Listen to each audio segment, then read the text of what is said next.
皆さん、今日も一日お疲れ様です。いかがお過ごしだったでしょうか？おばちゃんは元気です。本日はですね、何を紹介するかというと、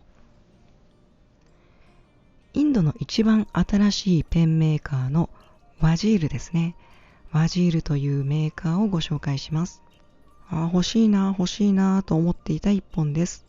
転換の部分に、このクイーンのマークがありますね、チェスの。ボードゲーム、将棋とか囲碁とか、そういったもの好きな人にはおすすめします。なんか、良くないですか？ただマークがかっこいいっていう、私の中二病を満たしてくれる外観だったので、購入してみました。そしてね、いつもうるさいキャップリング。毎回言うキャップリングがなくて、すごいシンプルなの。どことなく、フランクリン・クリストフのシンプルさに似てますよね。で、トップとこのお尻の部分がキュッと締まってて、クラシックな形で、かつシェイプも上品な形をしているので、どうかしらと思って注文してみました。種類としては、ワジールのブラックフラットトップエディションというものになります。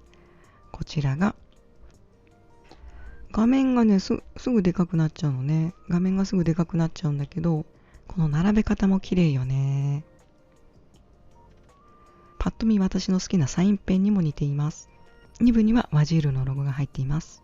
先に詳細を見ていくと、メイドインインディア、インドで作ってますよと、ハイクオリティのレジンを使っていますと。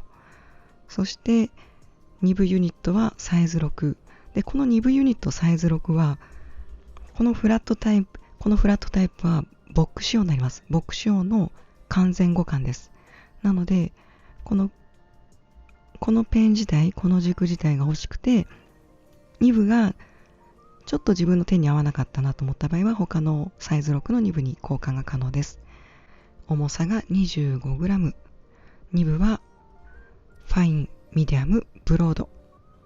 ファイン、ミディアム、ブロードがありますが、こちら要相談ですね。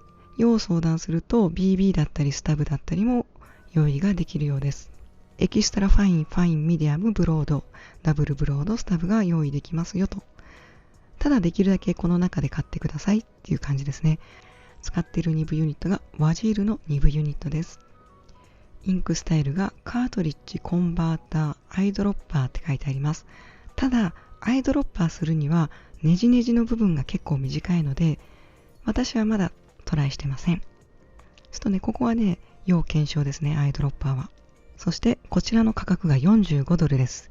この$45を高いか安いかと見るか難しいところですよね。中国の万年筆が比較的2、3000円台なのに対して、インド万年筆は鉄ペンでも$40から$60ぐらいが基本的なレンジだと思います。その中でこの$45、果たして高いでしょうか？これね、一旦見るだけだと中国製のと変わらないじゃん、レジンじゃんと思うかもしれないんですけれども、こちらすべて手作りです。手作りでランガと同じように手で刃物で削ってます。そしてこのワジールについて少し説明を加えると、ワジールについて少し追加情報をすると、インド工学部出身の方がペンの手作りのマスターのところ行って覚えて、このペンブランドを立ち上げた経緯があります。なのでこれ全部手作りです。このワインレッドのもそうだし、フラットなブラックもそうだし、ランガと同じように手動旋盤で刃物でビーッと削ってます。中国製より若干高いけれども、でもその若干に手作りが加わっているんであれば、私は安いかなっていうふうに考えました。ついでにこのマスクが可愛かったので購入しました。$3で安かったので試しにこちらを購入してます。マスクですね。可愛いですよね、万年筆。結構しっかりできてます。刺繍ですね。で、一番人気はこのフラットタイプのブラックと、あともう一つあります。ここでも頻繁に出てきているワインレッド。多分ね、こっちの方が人気ある。こっちはすぐに売り切れます。WhatsApp とかで頼むと作ってくれます。今生産中ですね。Add to Cart だと在庫あるよとアウトオブストックっていうのはもう在庫ないですよっていう意味なんですけど、ニューアライバルなのに、新着なのにもう売り切れてるんですよね。なので待ってるよりも問い合わせて確保しちゃった方が早いです。そして今回私こっちも頼んでます。これありそうでないんですよね。このシンプルさ好きなんだよな。めっちゃシンプルじゃない？ものすごいクラシック感、安心する感じ。まあそんなそんな年齢でもないんだけどね、私もね。で、こちらのアイテムはワジールのボルドーです。ワジールのボルドーというシリーズになります。こちらも完全にコンプレートリーハンドクラフトインインディア、インドの 100% ハンドメイドですと。これは私はいつも証拠を求めるので動画で証拠を提出していただきました。このワジール自体がまだそこまで知名度ないのでちょっと長めだったんですけど、ワジールの説明をしてから開封します。ね、わかんないのを説明されてもね、見る気しないもんね。これは3週間から1ヶ月ぐらいかな、頼んで。ワインレッドのさ、タイプが、完全に売り切れてたから、それ作ってもらったんですよね。で、インドの方は WhatsApp で連絡取ると早いので、それで連絡を取って注文しました。なんか切れないなと思ったら逆だったわ。ちょっとお母さん。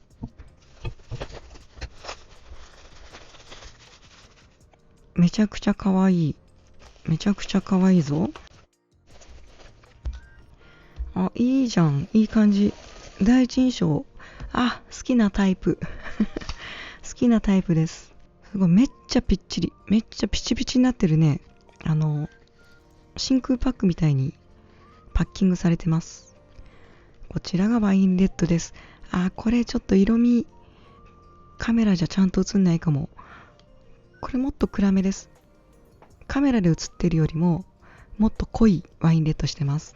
では早速開けていきましょう。ちょっと2つ紹介しちゃうと、多分永遠に1時間ぐらいの尺になっちゃうので、今回は黒の方をご紹介したいと思います。フラットブラックの方ですね。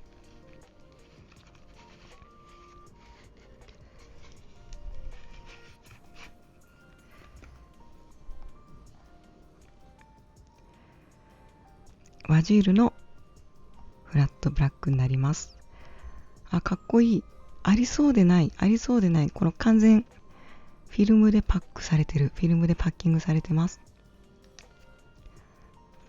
ペンが浮いてる感じ？ペンが浮いてる感じ。あんまないよね、こういうパッキングね。ここにプッシュって書いてあるので開けていきましょう。早速ね。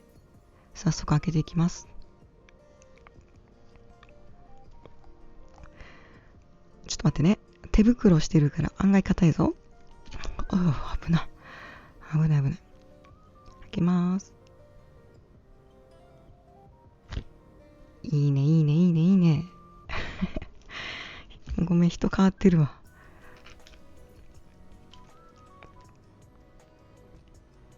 あ、かっこいい。案外大きめ。多分ランガより若干大きい感じする。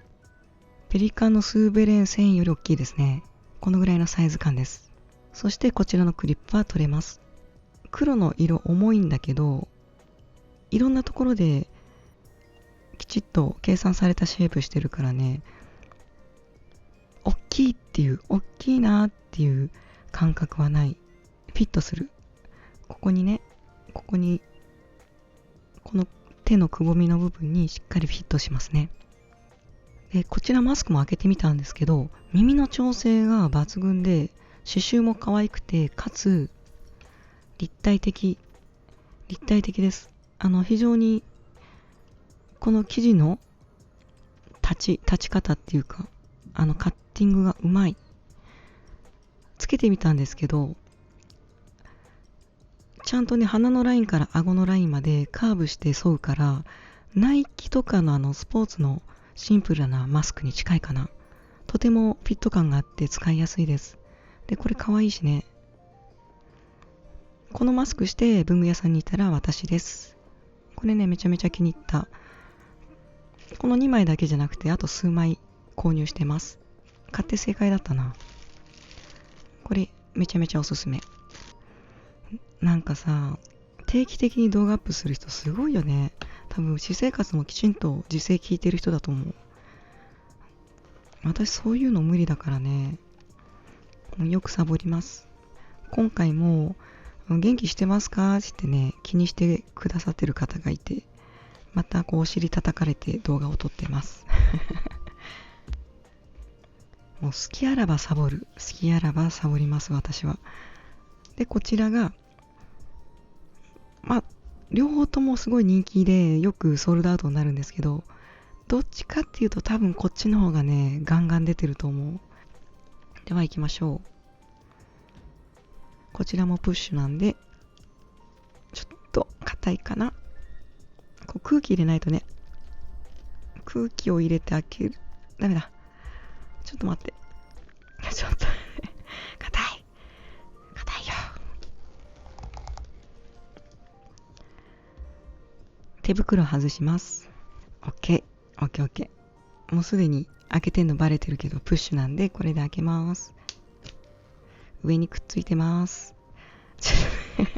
強力すぎでしょ、これ。上にくっついてんだけど。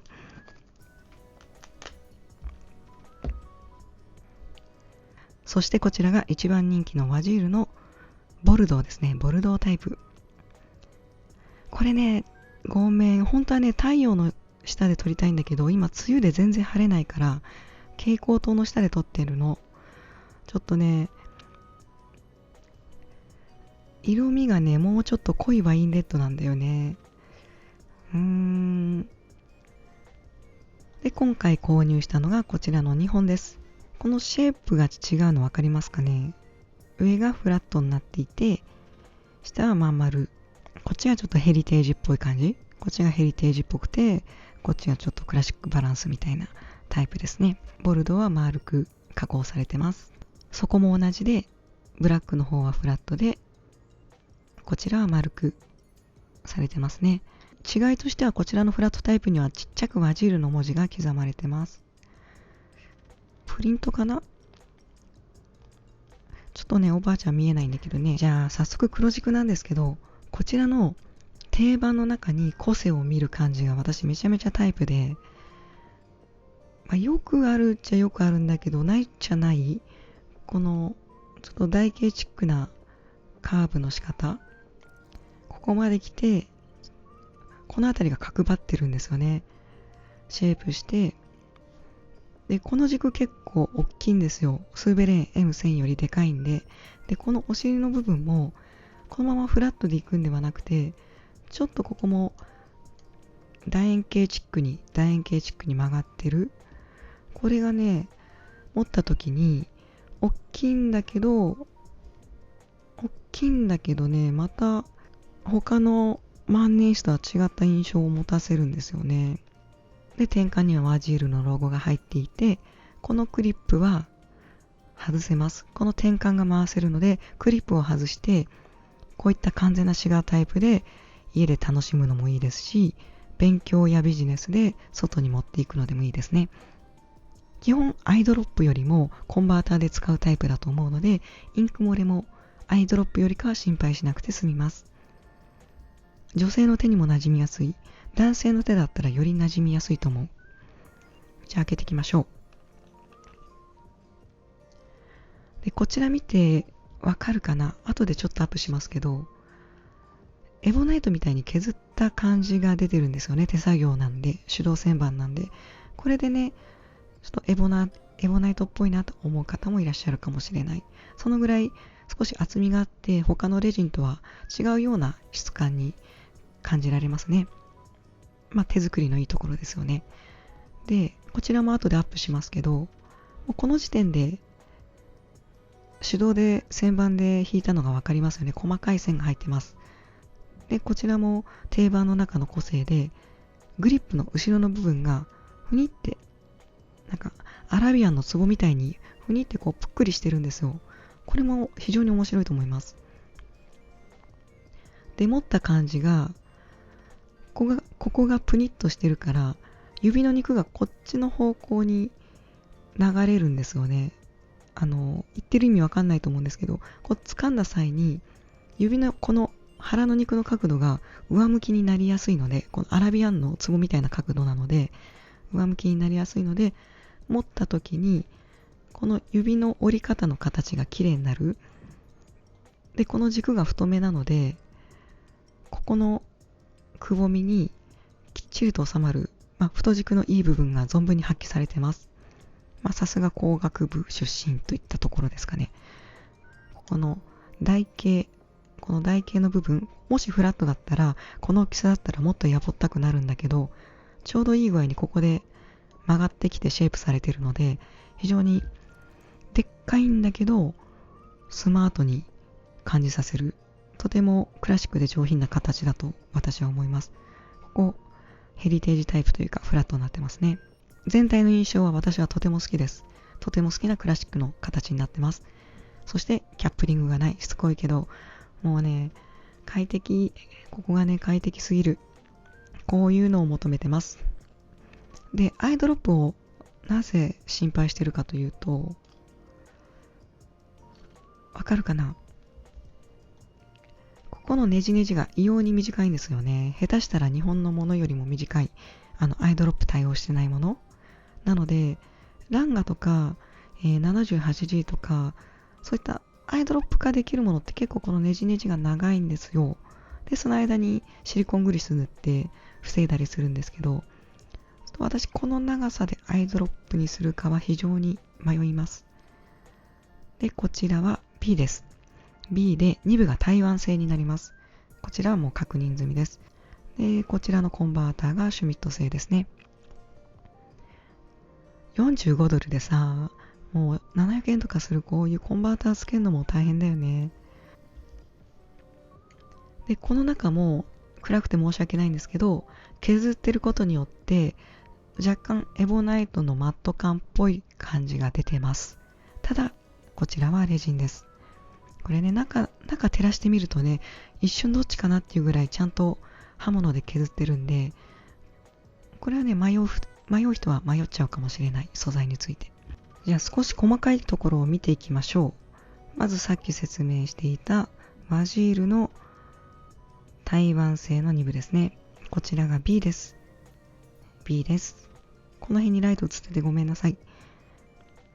ここが削り跡ですね。スーって削ってあって、ここが若干一瞬マットに見えるんですよね。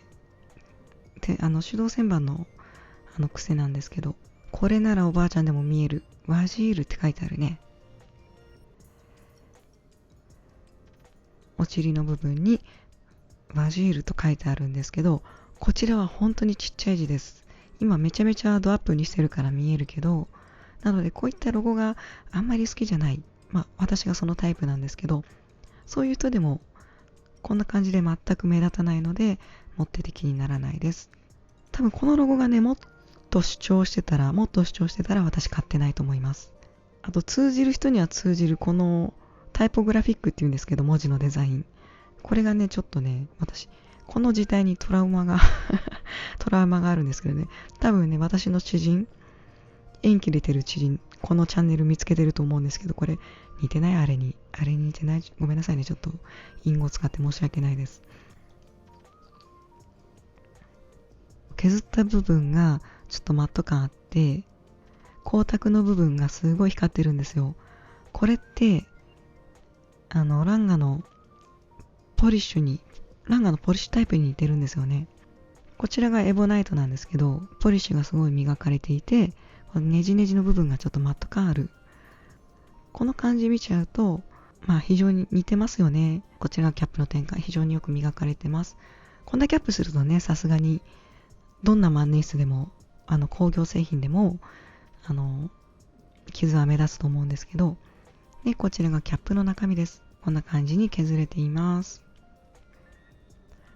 私、インナーキャップ必要ないんですよね。結構ガシガシ書いて、使わない万年筆はすぐインク空にして保存しちゃうので、常に使ってる人は特にこのタイプでも気にならないと思います。この手袋でも外れるぐらいしっかり締まってんだけど、自分のこの女性の握力でも開く仕上がりです。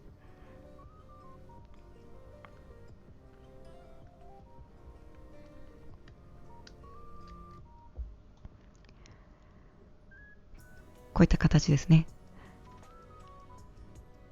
こういった形で仕上がってます。キャップとりあえず外してみるか。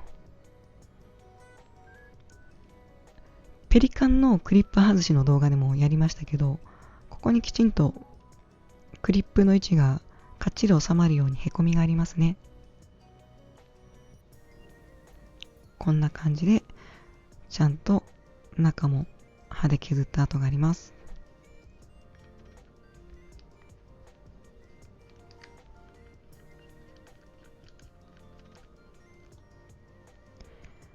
今アップにしてるからこのへこみ目立っちゃうけど、クリップ嫌いな方もいらっしゃると思うんで、こういった形で変化もできますよと。普通にかっこいいんだよな。ハウジングと軸のこの間の隙間もきっちりしてます。きっちりしてる。これね、インドマネスでなぜ毎回言うかというと、ちょっとね、痛い思いした覚えがあるので、ここはきっちり見た方がいいですね。で、こちらのクリップを外すとどうなるかというと、コロコロコロコロ転がっちゃうんですけど、こういった形でシガータイプになります。で、こういうシガータイプの場合は、置いておくといいんではないでしょうか。書く前に2部についてちょっと見ていきましょうか。最初に2部を台湾製と説明したのは、マジールさんに確認を取って台湾製だよということで、説明を受けました。ただ、一つ私気になったのが、鉄ペンって比較的2部の唐草模様でメーカー特定できるんですよね。例えばこちらの予防の唐草は全体に広がってる感じで、こちらボックですね。で、ランガの唐草模様はカンライトの2部なので、こちらのカンライトの2部と同じ唐草模様になってます。この辺りはフレックス2部なんですけど、まだ紹介できてないんですけど、この辺りもここでどこのメーカーか判断できますよと。で、この真ん中にあるのがワジールの2部なんですけど、ワジールのこの唐草模様が非常にカンライトに似てるんですね。私鉄ペン詳しくないので、もしかしたら台湾製で同じ模様があるのかもしれないんですけど、もしそうだったらごめんなさい。私の勉強不足です。で、こちらなんだったっけな。これも多分カンライトかな。で、これがジンハオ。で、こちらジンハオはちょっとラーメンの縁にありそうな模様をしてますね。何の彫りもない唐草模様もないので判断しがたいんですけど、一応台湾製という説明を受けたので、私はそれを信じたいと思います。大きさの違いなんですが、こちらがセンチュリーですね。プラチナセンチュリーになります。2回り3回りぐらい大きいんじゃないでしょうか。で、こちらがスーベレーンですね。スーベレーンよりも大きいです。そして比較的大きめのランガ、比較的大きめのインドのランガですね。ランガの 8B モデルと比べても大きい印象があります。そしてこちらがランガの 4C、4クラシックですね。4クラシックもシガータイプで比較的葉巻のような大きいタイプなんですけど、それでもワジールの方が若干大きい気がします。気がするっていうか大きいんですけど、勉強の時すごい活躍してます。78G とこんなに違うんですよね。こんなに違うんですけど、これね、好みっていうよりもこう手が飽きてきた時に一気にこんだけ太くするとね、また集中力上がるんですよ。人によってそれぞれだと思うんですけど、なので私は比較的自分に手に合うというよりも、この神経の切り替えで一気に太くしたり一気に細くしたりっていうメリハリをつけてたりします。本当に人それぞれだとは思うんですけどね、この感じとこの感じ全然違うもんね。で、この違う感じがね、ちょっとね、刺激的で私はよく特回引っかい一日中やってます。次はいよいよ試し書きです。すいません、今回説明長いんですけど、ちょっとね、いろいろ初めてのことが多くて、長めに話してます。時間の都合で先に書いてしまってるんですけど、2021年7月の2日金曜日です。ペンはワジールのフラットトップです。フラットトップタイプですね。で、インクがダイヤミンディープダークオレンジです。こちらは間違えて大容量買ってるんで、しばらく同じインク続いちゃうかもしれない。で、B なので、あまり縦と横の太さは変わらずに、太く書くとっていうか普通に書くと 0.6 ぐらい。立てて細めに書こうとすると 0.35 ぐらいですね。字幅は B です。B ですね。で、こういう感じで非常にスムースに書けますよ。B なので重心にこうスラスラと書ける感じですね。ABCD、IUA を。これが長いに美しいです。こんな感じになります。全体の太さですね。で、どうしようかな。じゃあ、少しだけ書いていきましょう。ワジール。まずワジールについてなんですけど、クレアフォンティーヌだっけ、読み方いつもわかんない。このワジールなんですけど、やっぱジューシーなんだよな。これがね、すごい、カンライトのこのインド系の2部の書き味に似てるんだよな。まあ、2部がどこのかっていうのは、まあ置いといて、このワジールは、2020年のペンブランド、ペンメーカーですね。で、比較的若い、工学部卒業して、ペンのクラフトマンの方に習って作ったペンメーカーさんなので、まあ、かなり新しいですね。非常にお写真見てもお若いです。で、このワジールがなんで V なのになんで和って読むのっていうところなんですけど、このワジールって意味は、大臣とか宰相といった意味があるそうです。で、なぜそういう意味があるかというと、まあ、アラビア語から来てるんですけど、アラビア語は右から書くので、これはでしょ、ワジイル、こうやってこうか。これが和で、これ Z 発音だったっけで、G のあるで、ワジューラ、ワジューラっていうのかな、ごめんね、下手で。ワジューラ。これはアラビアビックから来てますね。で、このワジールの意味が、まあ、大臣とかそういった官僚の意味があって、それがこうなってます。で、なぜかというと、アラビア語からウルドゥ、ヒンドゥってこう変化してきてるので、文字の形は違えど、ウルドゥとヒンドゥも結構文字の形違うんですけど、会話すると若干通じたりするっていう話を伺ったことがあります。そういったところで、まあ、このペンメーカーの目指すところというか、インドは万年筆に対してのステータスを感じる文化があるので、そういったところでステータスがもともと持っている方がこういったペンメーカーを立ち上げるっていう流れが、昨今のトレンドになっているようです。豆知識でした。書き味はね、本当に B らしい、インドの万年筆らしい、このヌラヌラとした感じ。ハローワールドとかね。プログラムで最初やるやつね。で、日本語どうなのってとこなんですけど、どうしよっかな。明日、サボりたい。非常に書きやすいです。多分このバランス的にどこ持っても、先端持っても書きやすいし、後ろの方持っても、文豪持ち、後ろの方の文豪持ちしても全然書けますね。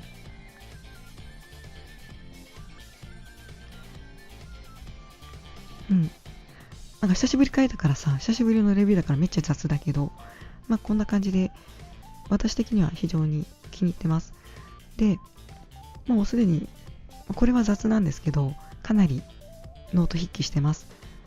で、手の握力も疲れないし、いいバランスで書けてるので、私はこの$45は買いだと思います。